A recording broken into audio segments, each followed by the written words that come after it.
How do you do, ladies and gentlemen?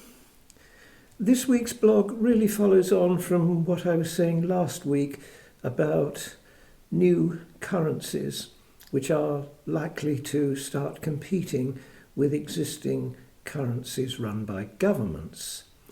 The reason for this is that I do welcome responses to these videos. I do welcome disagreement and questions. In the previous week's blog, I ventured into the world of competing currencies being issued by the big tech companies, including Apple, Google, Amazon, Facebook, and I received a few comments and questions from Sean.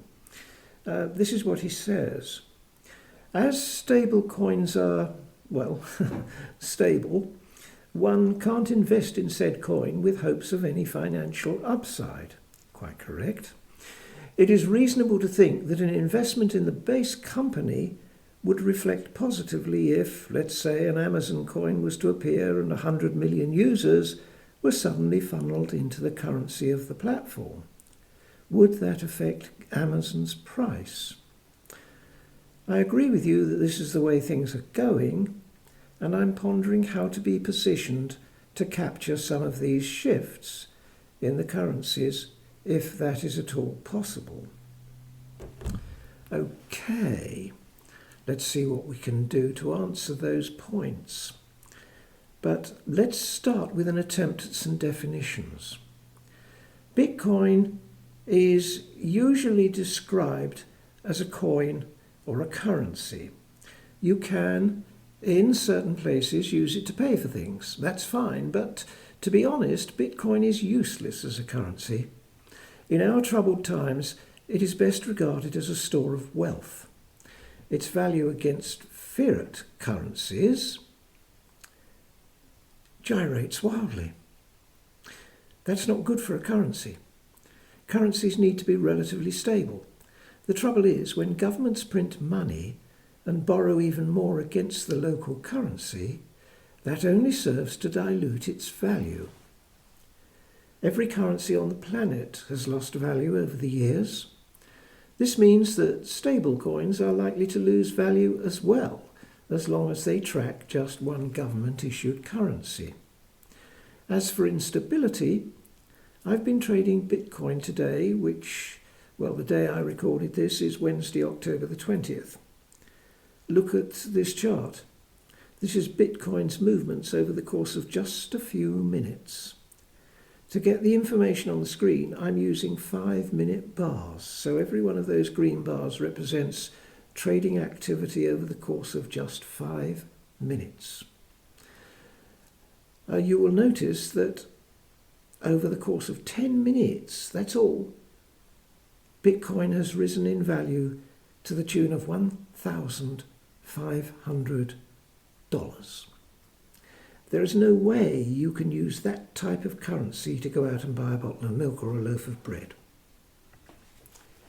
One only has to look at a modern example to see how badly governments treat their local currency. Approximately 110 years ago, the USA government set up the Federal Reserve as a reserve bank to act as steward to the US dollar. And over the course of that time, the value of the dollar has dropped. Are you waiting for this? It's dropped I'll get this right in a minute. It's dropped over 97%.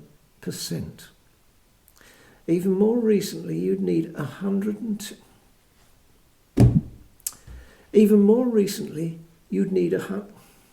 John Z, pull yourself together. Even more recently, you'd need $510 today to buy what $100 would have bought just back in 1975. That's crazy. The Fed hasn't done a very good job, has it? Admittedly, it has had successive incompetent governments to deal with. But financial stewardship is not something that is anywhere evident in the world today. That is precisely why Bitcoin was set up in the first place, to act as a form of money that would, at the very least, hold its value.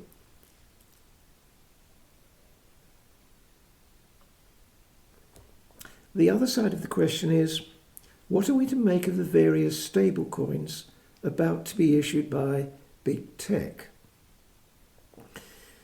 Being stablecoins, they're not designed to appreciate in value, although if they are not outlawed, they may very well do that. What will happen is, at the moment, anyone's guess, but I can't see how we can be worse off than we are now with the disgraceful way most governments are trashing our currencies. But let's look at the currencies from the point of view of the issuing company. Let's say Facebook. With the certain prospect of fiat currencies continuing to depreciate, why would a company want to get paid in such a currency? I'm sure most of us would prefer to be paid in a currency that's going to appreciate.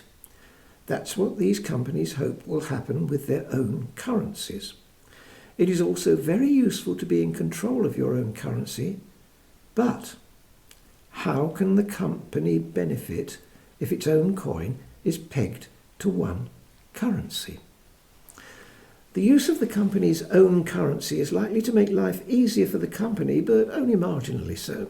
However, if you have several stable coins and each one is linked to a different currency, what is to stop the company transferring its funds from a US dollar stablecoin to a Japanese yen stablecoin when the dollar starts falling and the yen starts rising?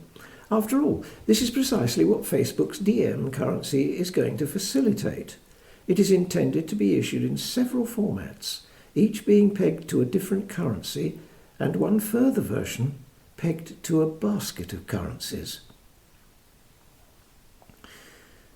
The real benefit to the issuing company will come from having control over the value of the money the company is getting from different parts of the world without having to muck about with expensive exchange transactions.